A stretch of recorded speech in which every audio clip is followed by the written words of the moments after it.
Hello everyone, this is Moti Sai, yours lovely Sai. Welcome to our channel. Shivaratri కథ ఇదిగో పరమేశ్వరుడే పార్వతీదేవికి బోధించిన పవిత్ర గాథ. అయితే ముందుగా శివరాత్రి మనకి స్టార్ట్ అయ్యేది 26 ఫిబ్రవరి 2025 పొద్దున్న 11:08 స్టార్ట్ అయ్యి 27 ఫిబ్రవరి 2025 8:54 ఎండ్ అవుతుంది అనమాట పొద్దున్న. అయితే ఆ సాక్షాత్తు పరమేశ్వరుడే ఒక కథ రూపంలో పార్వతీదేవికి చెప్పిన ఆ కథని నేను మీకు ఇప్పుడు ఎక్స్ప్లెయిన్ చేయబోతున్నాను అనమాట. పూర్వం ఒక బోయేవాడు ఉండేవాడు. వృత్తిరీత్యా అడవికి వెళ్లి జంతువులను వేటాడి కుటుంబాన్ని పోషించుకుంటూ ఉంటాడు. అయితే ఒక ఉదయాన్నే వెళ్లిన అతడికి ఒక్క మృగం కూడా కనిపించలేదు పొద్దున్నుంచి సాయంత్రం దాకా. అయితే ఎదురు చూసి ఫలితం లేదని ఇక నిరాశగా ఇంటి ముఖం పట్టిన అతనికి మధ్యలో ఒక సరస్సు కనిపించిందంట. ఆ సరస్సు దగ్గర ఏదైనా ఒక జంతువు నీరు తాగడానికి వస్తే సంహరిద్దాం అనే ఆలోచనతో ఒక చెట్టు ఎక్కి కూర్చున్నాడు. అతడికి భూతపదంగా శివ శివ అనడం అలవాటు. అది మంచో చెడో కూడా తెలియదంట అతను. చెట్టుపై నుంచి జంతువులు సరిగ్గా కనిపిస్తున్నాయో లేవో అని చెక్ చేసుకుంటూ అండ్ అలాగే అక్కడ ఉన్న ఆ ఆకులు, చెట్టుపైన ఉన్న ఆకులను కొమ్ములను విరుస్తున్నాడనమాట. ఇంతలో ఒక ఆడజింక అటుగా వచ్చింది. దాని మీదకు బాణం ఎక్కువ పెట్టగా జింక మానవ గొంతులో తనను సంహరించవద్దని వేడుకుంది. తనను చంపటం అధర్మం అంటూ ప్రాణభిక్ష పెట్టమని ప్రాధేయపడింది. మామూలుగా అయితే అతడి మనసు క్రూరంగా ఉండేది. కానీ ఆ జింక మానవ భాషలో మాట్లాడేసరికి ఏం చేయాలో అర్థం కాక వదిలేశాడు. అలా ఇంకాసేపటికి ఇంకొక జింక అటుగా వచ్చింది. దానిని కూడా సంహరించాలని అతడు విల్లు ఎక్కుపెట్టగా తాను బక్కపలచగా ఉన్నానని, తన మాంసం మీ కుటుంబానికి ఆకలి తీరుతుందా అంటూ విడిచిపెట్టమని కోరింది.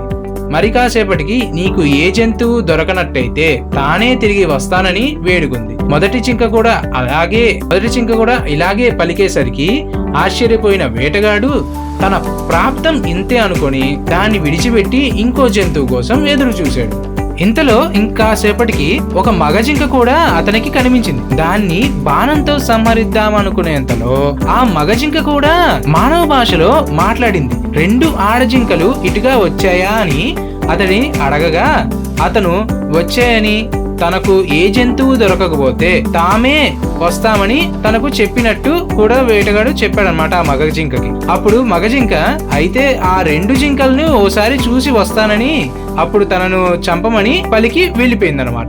ఇంతలో సూర్యోదయం అయింది. తనకు మాటిచ్చిన ఆ 3 జింకల కోసం ఎదురు చూస్తూ చెట్టు మీదే కూర్చున్నాడు ఆ వేటగాడు.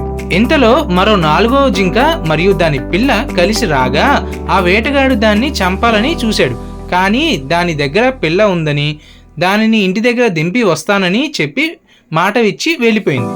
కాసేపటికి 4వ జింక మాట ఇచ్చినట్టు వచ్చి తన ముందు నుంచొని సత్యనిష్టలతో చంపమన్నట్టు ప్రాధేయపడింది. దాని సత్ప్రవర్తన వల్ల వేటగాడిలో మార్పు వచ్చిందనమాట.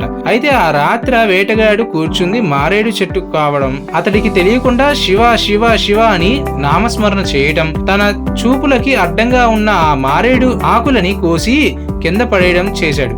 పైగా ఆ చెట్టు కింద ఒక పాత శివలింగం ఉండటం వలన ఆ మారేడు దళాలు లింగం పైన పడ్డాయన్నమాట. దీంతో మారేడు దళాల పూజ ఆ వేటగాడికి ఫలితం ఇచ్చింది. పైగా రాత్రంతా మెలకువగా ఉండడం వల్ల జాగరణ ఫలితం అతనికి లభించిందన్నమాట. క్రూరాత్ముడైనప్పటికీ ఈ పుణ్యకార్యాల వల్ల అతడి మనసు నిర్మలమైంది. పైగా జింకల సత్యానిష్ట అతడిని పూర్తిగా మార్చివేసింది.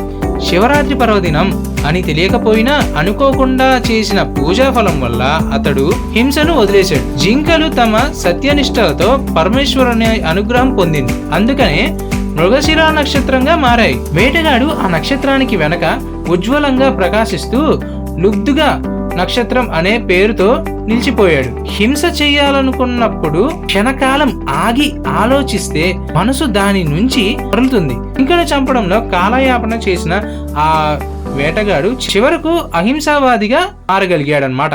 సో వ్యూవర్స్, విన్నారు కదా, ఇది ఆ పరమేశ్వరుడు పార్వతీదేవికి ఎక్స్ప్లెయిన్ చేసిన శివరాత్రి స్టోరీ అన్నమాట. ఈ స్టోరీని బట్టి మీరు అర్థం చేసుకోవాల్సింది ఒకటే, తప్పు చేయని మనుషుంటూ ఎవరూ లేరు. ఆఖరికి ఆ దేవుళ్ళు కూడా తప్పు చేసిన సందర్భాలు ఎన్నో. కానీ ఆ పరమేశ్వరుని నియమనిష్టలతో పూజిస్తే మీకు ప్రాప్తం ఉంటుంది. అందుకే ఆయన్ని బోలాశంకరుడు అంటారనమాట. ఆయనను పూజిస్తూ మీరు తప్పు చేస్తే, ఒకవేళ లైక్ మనుషుల్ని మోసం చేయడం, వారి లైఫ్ ని అగౌరవపరచడం వంటివి చేస్తే మీకు ఫలితం ఉండదు. లైక్ ఆ రావణాసురుడు ఎంత శివుని భక్తుడైనప్పటికీ సీతాదేవి విషయంలో చేసిన ఒక తప్పు వల్ల అతనిని చెడ్డగా చూస్తున్నాం. లేకపోతే ప్రపంచాన్ని నాశనం చేస్తున్న అసురులందరినీ కంట్రోల్ చేసి తన దగ్గర పెట్టుకున్నాడు. పైగా తన భక్తితో గెలుచుకున్న బంగారు నగరమైన లంకను పరిపాలించిన మహానుభావుడు అని చెప్పుకునేవాళ్ళం మనం. అండ్ ఇంకోటి ఏంటంటే, సీతాదేవి ఎత్తుకొచ్చిన కనీసం తనని ముట్టుకొని గొప్ప అసుర మహారాజు ఆ రావణాసురుడు. అందుకే మంచి వ్యక్తిత్వం మనకు ముఖ్యం అన్నమాట. ఓం నమో నీలకంఠాయ, ఓం నమ శివాయ, బోలా శంకర, హర హర మహాదేవ, శంభో శంకర.